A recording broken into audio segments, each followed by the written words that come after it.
বিভিন্ন দেশের গোয়েন্দা তথ্য সংগ্রহের ব্রিটিশ সংস্থা সিক্রেট ইন্টেলিজেন্স সার্ভিস বা SIS, যা MI6 নামেই বেশি পরিচিত।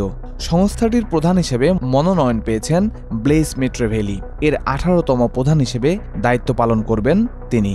SIS বা MI6 এর 116 বছরের ইতিহাসে প্রথম নারী প্রধান ব্লেইস। MI6 বা সিক্রেট ইন্টেলিজেন্স সার্ভিসের প্রধান কাজ হল যুক্তরাজ্যের নিরাপত্তা এবং স্বার্থ রক্ষায় দেশের বাইরে থেকে গোয়েন্দা তথ্য সংগ্রহ ও বিশ্লেষণ করা। MI6 এর প্রধান, যাকে সাধারণত সি বলা হয়, তিনি এই সংস্থার একমাত্র সদস্য যাকে প্রকাশ্যে আনা হয়। অন্য কোনো সদস্য সম্পর্কে কখনোই কোনো তথ্য দেওয়া হয় না।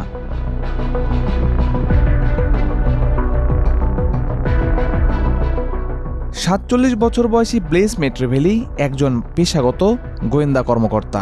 বর্তমানে গুপ্তচর সংস্থার প্রযুক্তি বিভাগ কিউ এর প্রধান তিনি। কেমব্রিজ বিশ্ববিদ্যালয়ের নৃবিজ্ঞান বিভাগ থেকে পড়াশোনা শেষে 1999 সালে সিক্রেট ইন্টেলিজেন্স সার্ভিসে যোগ দিয়েছিলেন তিনি। পরবর্তীতে কাজ করেছেন অভ্যন্তরীণ নিরাপত্তা সংস্থা MI5-এ, যেখানে পরিচালকের দায়িত্বে ছিলেন ব্লেইস। তার কর্মজীবনের বেশিরভাগ সময় কেটেছে মধ্যপ্রাচ্য ও ইউরোপে।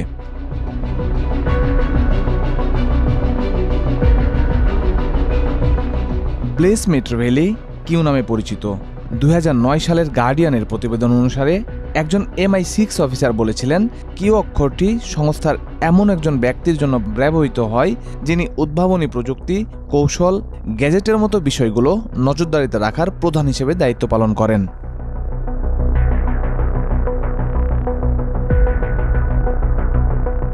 প্রধান হিসেবে দায়িত্ব গ্রহণের পর তার কোড নেম হবে সি। গুপ্তচর সংস্থাটির প্রধানের জন্য সংরক্ষিত কোড নেম এটি।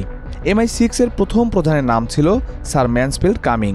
যে কোনো চিঠিতে সই করার জন্য সি অক্ষর লিখতেন তিনি। সেই থেকেই এই কোড নেম প্রচলিত।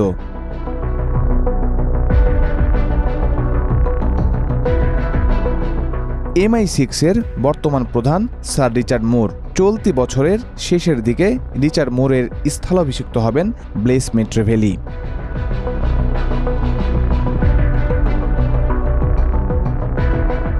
MI6 এর প্রধান হিসেবে পররাষ্ট্র সচিবের কাছে রিপোর্ট করবেন ব্লেইস মেট্রেভেলি। অন্যান্য বিভাগের প্রধান, ঊর্ধ্বতন সরকারি কর্মকর্তাদের সঙ্গে যৌথ গোয়েন্দা কমিটির মিটিং, সেখান থেকে গোয়েন্দা প্রতিবেদন গ্রহণ এবং পরিস্থিতি বিশ্লেষণ করে প্রধানমন্ত্রীকে পরামর্শ দেবেন সি।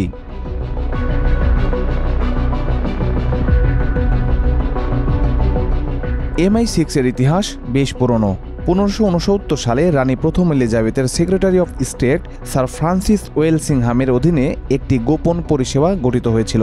1909 সালে সেটিকে সিক্রেট ইন্টেলিজেন্স সার্ভিস বা SIS-এ রূপান্তরিত করা হয়। পরবর্তীতে প্রথম বিশ্বযুদ্ধের সময় এটি directorate of military intelligence section 6 নামে পরিচিতি লাভ করে।